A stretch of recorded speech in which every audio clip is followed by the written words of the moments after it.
Hello, আজকে আবার একটা ভিডিও নিয়ে এলাম, কিন্তু সত্যি কথা বলতে ভীষণ ডিস্টার্বড আছি। আশা করি আপনারা ভালো আছেন, বাট আমি একদমই ভালো নেই। আর তার কারণটা হয়তো আপনারা এতদিনে অনেক জেনে গেছেন, মানে অনেকেই জেনে গেছেন বা সবাই জেনে গেছেন। গতকাল সুপ্রিম কোর্ট আবার ফাইনাল ভার্ডিক্ট দিয়েছে, যেটা অ্যাকচুয়ালি আগে যেটা ওরা তো রিটেন করেনি, মানে যেটা বলবৎ হতে যাচ্ছিল সেটাকে যেমন বলবৎও আগে করেনি সবার প্রোটেস্টের কারণে, সেটাকে ওরা রদ করে রেখেছিল। তো সেটাই আবার ওরা একইভাবে, জানি না কী লাভ হলো সুপ্রিম কোর্টের, মানে হয়তো আমাদেরকে বোকা বানালো সাধারণ মানুষকে, বা আমরা যারা অ্যাকচুয়ালি দেখুন, আমার মনে হয় অ্যানিমেল লাভার, অ্যানিমেল হেটার্স বলে কিছু হয় না। We all are human, so be a human being. আমাদের মিনিমাম যে হিউম্যানিটিতে থাকা উচিত সেটা হয়তো বেশিরভাগ মানুষের নেই, আমাদের কিছু মানুষের আছে। সো এখন এই ঘটনাটা শুধু অ্যানিমেল হেটার বা অ্যানিমেল লাভারের নয়, অ্যাকচুয়ালি এটা মানবিকতার লড়াই। একবার ভেবে দেখুন, সুপ্রিম কোর্ট আইওয়াসের জন্য 3 জনের মানে যারা বড় লেভেলের জাজ, তাদেরকে নিয়ে একটা কমিটি বসালো, এবং এত মাস ধরে তারা কি করলো, কি প্রমাণ পেলো ডগ বাইটসের, ভগবান জানে, গড নোজ, কোনো প্রুফ, কোনো এভিডেন্স কিচ্ছু নেই। হঠাৎ করে সেটাকে আবার একইভাবে বলবৎ করা হলো যে সমস্ত পথকুকুরদের সরিয়ে নেওয়া হবে। এবং শুধু পথকুকুর নয়, এবং শুধু দিল্লি নয়, গোটা ইন্ডিয়া থেকেই হয়তো এই জিনিসটা হবে যে পথকুকুরদের সাথে সাথে ক্যাটেলস, গরুর দল যে আমরা দেখতে পাই, তাদেরও সরিয়ে নেওয়া হবে। পথকুকুররা তো পথে জন্মেছে, তাদের সেটা রাইটস। আচ্ছা বলুন তো, গরুগুলো কি করে পথে আসছে? কারণ আমরা ইনহিউম্যান মানুষরা কি করছে, যখন গরুদের প্রয়োজন হয় তখন তাদেরকে কিনে এনে তাদের দুধ দুইয়ে তাদের যখন দুধ ফুরিয়ে যায় তখন তাদের রাস্তায় ছেড়ে দেয়। তাহলে বুঝতে পারছেন যে এখন এই যে যুদ্ধটা, যে অসম লড়াই, সেটা মানবিকতার সাথে অমানবিকতার লড়াই। তো আপনাদের কাছে আমার একটাই অনুরোধ, হাত জোর করে অনুরোধ, যে আপনারা অ্যানিমেল লাভার নাইবা হতে পারেন, আপনারা পশুদের নাই ভালোবাসতে পারেন, কিন্তু অন্যায়কে সমর্থন করবেন না। আপনারা কি দেখিয়ে যাবেন বা কি দেখাচ্ছেন আপনাদের পরবর্তী প্রজন্মকে, আপনাদের বাচ্চাদের? আর এই যে আপনারা বলছেন ডগ বাইট হয়, বাচ্চারা ক্ষতিগ্রস্ত হয়, বয়স্করা ক্ষতিগ্রস্ত, আপনারা ক্ষতিগ্রস্ত হয়, কটা ঘটনা এরকম ঘটে? আপনারা চোখ চেয়ে দেখেন না যখন পশুদের ওপর বিনা কারণে অত্যাচার হয়, বিনা কারণে তাদের ওপর পাথর ছুঁড়ে মারা হচ্ছে, তাদের গাড়ি চাপা ফেলা হচ্ছে, তাদের বিষ খাইয়ে মারা হচ্ছে, ছোট ছোট বাচ্চাদের মা থেকে আলাদা করে দেওয়া হচ্ছে, মাকে মেরে ফেলা হচ্ছে, বাচ্চাগুলো মরে যাচ্ছে, বাচ্চাগুলোকে প্লাস্টিকে বেঁধে ডাম্প করে দেওয়া হচ্ছে, দেখতে পাচ্ছেন না? অ্যাসিড ছুঁড়ে মারা হচ্ছে। আমাদের আনন্দ ফুর্তির জন্য সেই কুকুরগুলোকে ক্র্যাকার্স, ঠিক আছে, কালি পটকা বেঁধে বা একটা বোম ছুঁড়ে দেওয়া হচ্ছে। এগুলো আপনাদের চোখে পড়ে না? এইগুলো প্রোটেস্ট করার জন্য কি অ্যানিমেল লাভার্স হওয়ার প্রয়োজন হয়? কোয়েশ্চেন আপনাদের কাছে। আমার মনে হয় না। যদি মিনিমাম মানবিকতা বোধ থাকে তাহলে এই জিনিসটা আপনারা হতে দিতেনই না। কিন্তু আপনারা খুব ভালো ভাবছেন হয়তো, মানে খুব ভালো হচ্ছে, কুকুররা সরে যাবে, যারা কুকুরদের খেতে দেয়। একবার ভেবে দেখেছেন, সরকার কিন্তু কোনো রকম কোনো হেল্প করে না, সাহায্য করে না।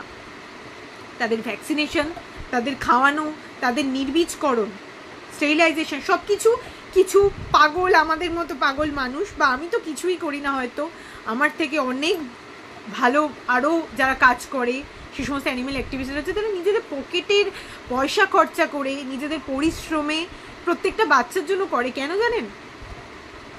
Not because of their animal lovers, they are actually human being.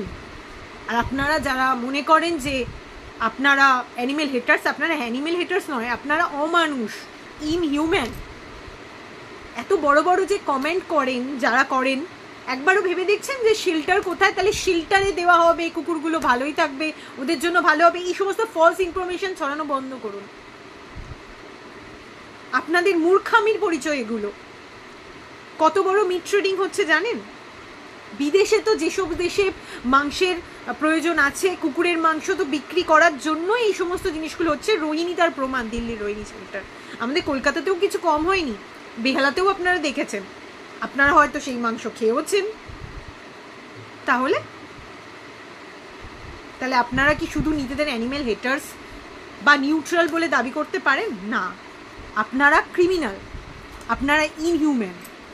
সেই জন্য আপনারা এই অন্যায়গুলো হতে দিচ্ছেন, আর এই অন্যায়গুলোকে সাপোর্ট করছে না। সুপ্রিম কোর্ট দেশের এত বড় মানে সর্বোচ্চ আদালত হয়ে তারা যে কাণ্ডটা করলো, without any mercy, without any proper justification, without any evidence, এবং সব থেকে বড় কথা we are living in a democratic country, মানে এটা বোঝেন, মানে সবার বলার অধিকার আছে। একজন ক্রিমিনালকেও জাজ সুযোগ দেয় তার নিজের ভাগটা বলার। সেখানে এখন যে সুপ্রিম কোর্ট যে রায়টা করেছেন, কোনো উকিল যারা অ্যানিমেলদের হয়ে কথা বলতে চান, কোনো অ্যাক্টিভিস্ট কারোর কথা শুনবে না, শুনছে না। কেমন কেমন দেশে বাস করছি আমরা, যে দেশে মেয়েরা নিপীড়িত হয়, যে দেশে মানুষ খুনের কোনো বিচার হয় না, সে দেশে পশু পাখিকে ওঠানো হয়। আপনারা কি ভাবছেন আর কতদিন মুখ বুজে বসে থাকবেন? কুকুর বিড়ালদের জন্য তো অনেক রোগ ছড়ায় না, জানেন সেটা? জানেন ফ্রান্সে কি হয়েছিল? ফ্রান্স যখন কুকুর বিড়ালদের পুরোপুরি শেল্টারে পুড়ে দিয়েছিল, পুরো মানে পরিচ্ছন্ন কান্ট্রি করার জন্য যে কাণ্ডটা তারা করেছিল, জানেন কি হয়েছিল? প্লেগ ছড়িয়েছিল। কারণ কি? কুকুর বিড়ালদের জন্য কিন্তু অ্যাকচুয়ালি ইঁদুররা আসতে পারে না, ইঁদুর সংখ্যা বাড়তে পারে না, জানেন সেটা?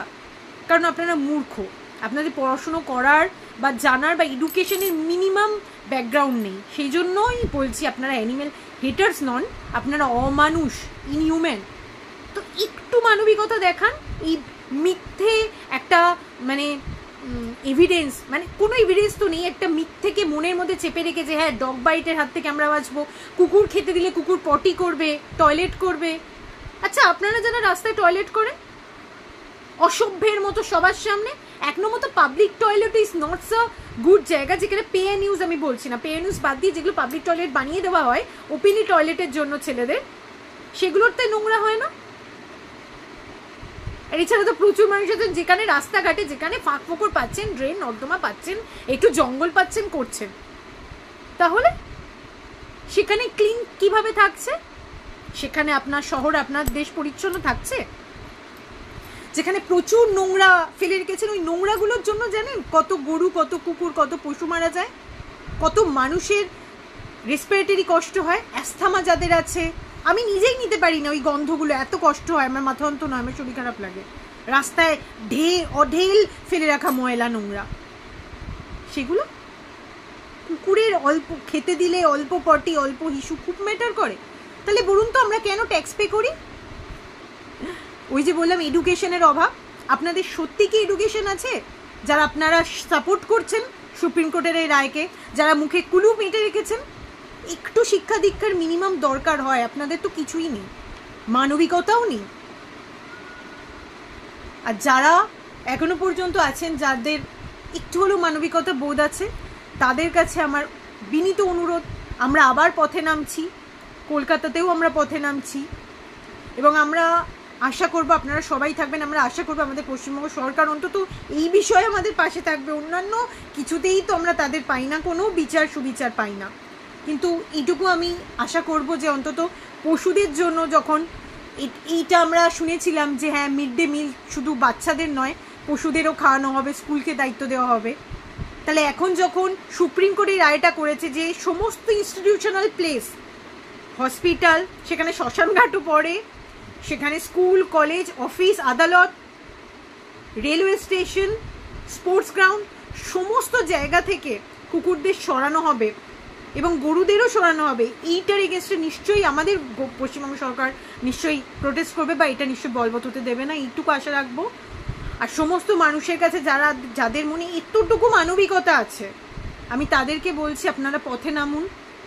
আপনারা প্লিজ এই অমানবিক, বিকজ উই আর মানে আমরা কিন্তু অ্যাকচুয়ালি স্বাধীন দেশের নাগরিক, সো কল্ড, বাট সত্যি কথা বলতে এই পজিশনে দাঁড়িয়ে এতদিনের গর্ব, অ্যাজ এ ইন্ডিয়ান যে একটা গর্ব আমার ছিল, যে প্রাউড আমি হতাম, এই মুহূর্তে দাঁড়িয়ে প্রাউড ফিল হচ্ছে না। বিশ্বাস করুন, যে দেশের সর্বোচ্চ আদালত অমানবিক ডিসিশন নেয়, এত অন্যায় অবিচার, দিল্লি সব থেকে বেশি মানে টপে আছে ক্রাইমের জন্য, সব থেকে করাপ্টেড জায়গা, মানে ক্রাইম যেখানে সবচেয়ে বেশি হয় মানুষের ওপর, পশুদের ওপর তো ছেড়ে দিলাম, সেখানে তারা সমস্ত কিছুকে সাইডে রেখে অ্যাসাইড বাই করে তারা শুধু পশুতে নিজেদের সময় নষ্ট করছে। কেন? আচ্ছা একটা কথা বলুন তো, আপনারা যে শেল্টারে পাঠাবেন, এই কোটি কোটি টাকা বছরে শেল্টারের পেছনে কোথায় আছে আপনাদের? তাহলে আপনারা এতদিন স্টেরিলাইজেশন করেননি কেন? আপনারা ভ্যাকসিন করেননি কেন? আপনারা প্রপার কোনো ব্যবস্থা করতে পারেননি কেন? তাহলে তো এত সংখ্যাই বাড়তো না কুকুরের। কারণ আপনাদের কাছে পয়সা নেই। আর এই বাচ্চাগুলোর জন্য যেটুকু পয়সা বরাদ্দ ছিল ভ্যাকসিনেশন স্টেরিলাইজেশন, সেটাও আপনারা পকেটে মেরেছেন, খেয়েছেন আপনারা। তাই ওনাদেরকে সাপোর্ট, সুপ্রিম কোর্টকে সাপোর্ট বন্ধ করুন যারা এই অন্যায়গুলো করছে। আপনারা কি ভাবছেন যে উস্কে দিচ্ছেন সাধারণ মানুষকে, রাইট লাগাবেন? তো ভোটও কিন্তু আমাদের হাতে। হ্যাঁ, অবলা প্রাণীগুলো ভোট দিতে পারে না, আমরা তো দিতে পারি, আমরা তো দিতে পারি। তো কোনো ভোটই বিজেপি সরকার তো পাবেই না। আমি যদিও কোনো পার্টির ক্যাডার নই, আমার মনে হয় যে যে পার্টি ভালো কাজ করবে তাকে ভোট দেওয়া উচিত। বিকজ ভোট দেওয়া মানে we are making their our leaders. তো প্রতিনিধি তারই হওয়া উচিত যে সমস্ত কিছুতে মিনিমাম একটা এডুকেশন ব্যাকগ্রাউন্ড থাকবে এবং যার মিনিমাম একটা মানবিকতা থাকবে। এবং সেক্ষেত্রে কিন্তু আমরা আমাদের ভোটের রেজাল্টটা জানাবো, দেখাবো। অনেক অত্যাচার হয়েছে এই অবলা প্রাণীগুলোর জন্য, আর অত্যাচার কিন্তু সহ্য হবে না। তো আমি আশা রাখবো সুপ্রিম কোর্টে, সারা দেশ জুড়ে প্রতিবাদ হবে, সুপ্রিম কোর্টে এই অমানবিক রায় বন্ধ হবে এবং আপনাদের সবাইকে পাশে চাই। আমি শেয়ার করতে থাকবো। 16 তারিখ অলরেডি ডিসাইড হয়েছে, যাদবপুর থেকে আমাদের ফার্স্ট র্যালি আবারও বেরোচ্ছে। প্লিজ আপনারা সবাই আসবেন যাদের মিনিমাম মানবিকতা আছে।